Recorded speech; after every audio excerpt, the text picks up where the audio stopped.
Aurobindo once said that Valmiki, Vyas, and Kalidas are the essence of the history of ancient India. And even if all else were lost, they would still be its sole and sufficient cultural history. And he added that while Vyasa was was a representative of the intellectual mood of Indian civilization, Valmiki represented its moral side. Now, this word itihasa, under which we categorize Ramayana and Mahabharata, this word itself means that particular literary tradition where a historical or a legendary tradition is turned to some sort of a creative use and expressed as a significant tale that is expressive of some high spiritual or ethical or religious or ideal meaning. And in that sense, it becomes um, formative of the mind of the people. So Ramayana and Mahabharata are itihasas of this kind. Valmiki and Vyas, the composers of Ramayana and Mahabharata respectively, did not see themselves as merely poets who were narrating a beautiful tale, but rather as architects and sculptors of national life. They were aware of their work as shapers of significant forms of the national thought, religion, culture, ethics. So we find in these works a great stress of thought on high life, high ethical life, a large and vibrant view of religion and society, and a strain of a higher philosophical idea running through that. In fact, it could be said that the whole ancient culture of India is embodied in these two itihasas with a mighty force of intellectual conception and combined with a very living, throbbing presentation. So, both Ramayana and Mahabharata, as we know, are also spoken of as Dharma Shastras, which is the body of literature that focuses on the religious, ethical, social, and political teachings. So, Ramayana in particular, we know that right in the beginning of Ramayana, in the Balkand itself, Valmiki says that as long as the mountains and rivers flourish on the surface of the earth, the legend of Ramayana will flourish in this world. So there have been a great deal of scholarship on Ramayana about how many retellings of the story of Rama are there, and about the composition, the time frame in which Rama's story was composed by Valmiki. And the scholar, the historian Minakshi Jain speaks of that. Generally, Ramayana scholars agree that the antiquity of the story of Rama dates back to as far back as 5th century BCE, when ancient ballads transmitted the Ram Katha orally. But the written version of Ram Katha is first believed to have been composed by Valmiki about a century or two later. So that would be 4th or 3rd century BCE. And other historians say that it's probably even further back, 8th or 6th century BCE. Regardless of that, Sri Aurobindo tells us that what Valmiki did was to take refuge in, as far as the time frame of his poem goes, he takes refuge in a past age of national greatness and virtue. And this age was distant enough so that it could have been beautifully idealized in a poetic composition, and yet near enough to have left sufficient evidence, if you will, or sufficient material for painting a great picture of civilization. And this age that Sri Aurobindo speaks of, he says this age must have existed in at least some form or the other, because there is a persistent tradition or a persistent mention of it throughout much of the Sanskrit literature. So, in this imperial age of grandiose imperial equipoise, um, Valmiki gives us a picture, or he actually gives us two pictures of two different worlds. One is that of a human world, where again we are given a very idealized picture of that world, where if the actual and the existing forms of or material of the society are transformed and are used to their best and to their purest advantage, that would be that how that marvelous human world can be. So that would be the idealized human world. That's one picture he gives us. And the second picture that he paints for us is that of a non-human world in which we find a titanic violence and aristocratic strength, self-will, lust, and pride to be the supreme rulers. Both these pictures have been idealized, presented in their idealized forms in the Ramayana, and painted on this great colossal canvas. And through a series of marvelous events, the poet brings these two worlds into a warlike collision when the two highest representative embodied beings of these two worlds meet. And these two characters are Ram and Ravan, of course. So, thus, what we see in Ramayana is that the Vedic um, portrayal of the strife of divine with titanic forces is now depicted in much purer, ideal, embodied forms in this in the narrative of the Ramayana.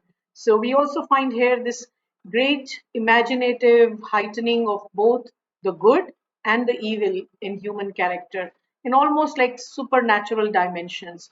So on one side, the poet paints for us a picture of an ideal manhood, a divine beauty of virtue, a divine beauty of ethical order.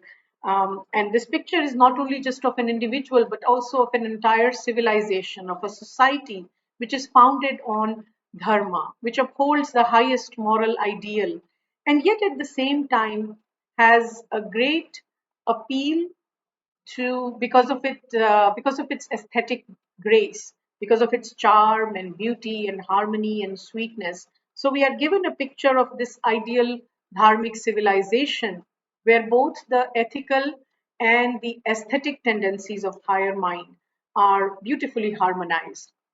And then on the other side we have another kind of a world, another picture where the wild and anarchic, amorphous forces of, again, almost superhuman egoism, self will, and violence, all of that, which is the exact opposite of a civilized life based on dharma. Now, if we think about it, both these opposite ideas or powers of human nature are actually part of the mind, the mental nature of the human being.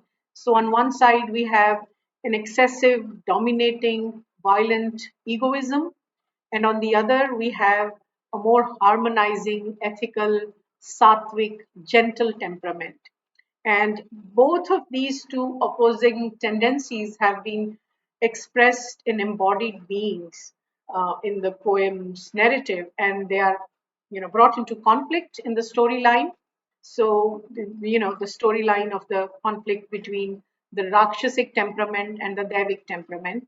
And the outcome, of course, we know is the decisive victory of divine man, the Devic temperament, over the Rakshasic temperament. So, it's interesting to kind of see how Sri Aurobindo defines or explains the inner meaning or the deeper sense of the Rakshasic and Devic temperament. So typically, we understand by the word Rakshas to mean some sort of a demon or an evil or malignant being. But Sri Aurobindo says that Rakshasa, in its inner sense, is one who has this, like a titanic, thoroughgoing individualistic temperament. He is one who believes that life is meant only for his own unrestrained, untrammeled self assertion and self fulfillment. In opposition to that, we have one with the Devic nature, the Devic being or the Deva, who again typically we understand as the one who shines, the deity, the heavenly being. But Sri Aurobindo says that the inner dimension, the inner meaning of the Deva is one who stands firm in the luminous heaven of self knowledge. And as a result, his actions flow not inward towards himself, but outwards toward the well being of the world, towards the well being of all. So, Sarva Bhuta Hite Rata. So, this is that important difference that makes us understand the significance of this main narrative of Ramayana in a much more deeper sense. And the story of the victory of Ram over Ravan becomes much more significant if we understand the inner dimension of the meaning of who or what is the Rakshasic temperament and who or what is the Devic temperament. So all the main characters of the Ramayana storyline are meant to be representative of some or the other some or the other ideal. This could be the Devic or the Dharmic temperament, the ideal of Devic or Dharmic temperament, or the ideal of the Rakshasic temperament. And so both have been magnified and taken to their extreme. And their characterization is such that we don't find much complexity or shades in their portrayal. Because if Valmiki had done that, the purity of ideal would have been diminished. So that's why we find them to be almost like representative of these two ideals, which has an appeal to the higher mind of the humanity. And at the same time, enough tinge of humanness has been added to the portrayal of the Devic representatives, the Devic beings like Rama. For example, we have, the situation where when Rama discovers that Sita is not in the cottage or nowhere to be found in the forest, and his anguish, his pain, his cry, his agony as a loving husband. So that has a greater appeal to the human, the higher human vital. Similarly, we have another situation when we find Rama becoming grief struck again when Lakshman, his younger brother, is unconscious because of an arrow of Indrajit in the battle. So again, through this gentle balancing act, if you will, Valmiki has been able to give figures to the minds, to paint these portrayals, give these figures to the Indian mind to be loved and adored for ages and ages to come.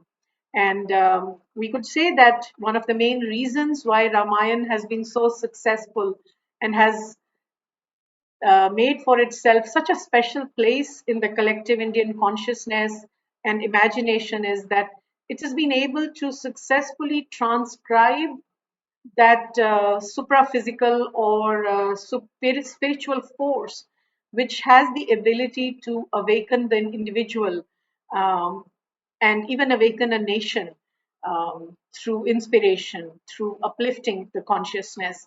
The portrayals, especially of Rama and Sita, are full of this living truth of the ideal life, of the greatness that a man and woman can aspire to and should aspire to, and can become that when that innermost part of one's being, which is the soul, the divine spark, is given a chance to express itself.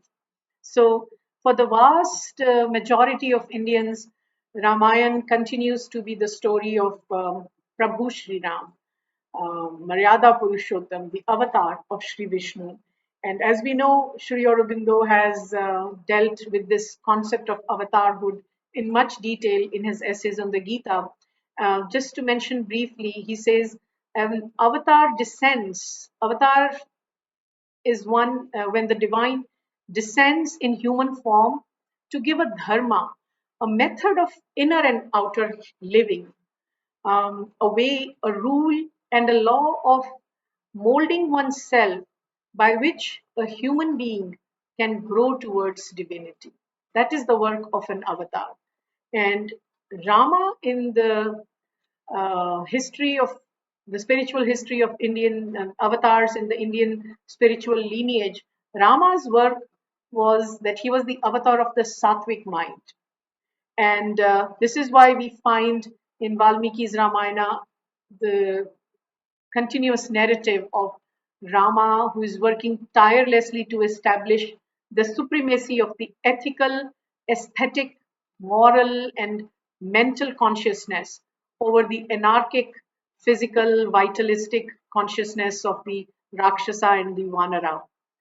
Rama is one who lives by the dharma, by his swadharma, by the kula dharma, by his jati dharma, by the dharma of that is relevant for his time and age. And he's also working towards establishing a society that is based on the ideal of dharma. And yet, Rama being an avatar, we also find in the narrative several instances where Rama sort of pushes the boundaries of the existing dharmic conventions and is able to bring in a new light to re-establish the spirit, to re-establish the truth of the ideal by like getting rid of the outer shells, the outer empty forms that have lost their relevance, that over the course of time that just become redundant. So in that sense, the Ramayana successfully embodies for the Indian imagination in particular the highest and the tenderest human ideals of character. The virtues that the Indian mind has always been familiar with, and the Indian mind always values the virtues of strength and courage, gentleness, purity, self sacrifice, fidelity. All these Ramayana presents in beautiful, gentle, harmonious, suave forms, and which makes them appealing to the higher aesthetic sense of the human mind, and appeals also to the higher emotional, the higher vital of the human nature. um, Ramayana also speaks of higher morals, and yet it does not present them in a dry, ascetic, austere sort of way, but it also does not reduce them to their mere commonness, to their mere coarseness. What it does so magnificently is that it lends some sort of a high divinity, a high divineness to what we may understand as the ordinary experiences or ordinary things of life, whether it is the conjugal life or whether it is life with the family, the love between parents, the love for the parents, the love between siblings, the nature of love between friends, the kind of harmony and love and goodwill between a prince or a leader and the people, the praja. Again, all these things have been molded, have been touched by the divinity. Their divinity has been brought out by the poet so as to make these things more appealing to the human intelligence and to the higher human vital for ages and ages to come. So, in that sense, Sri Aurobindo says that the magnificent work of Valmiki has been an agent of almost incalculable power in the molding of the cultural mind of India. Thank you.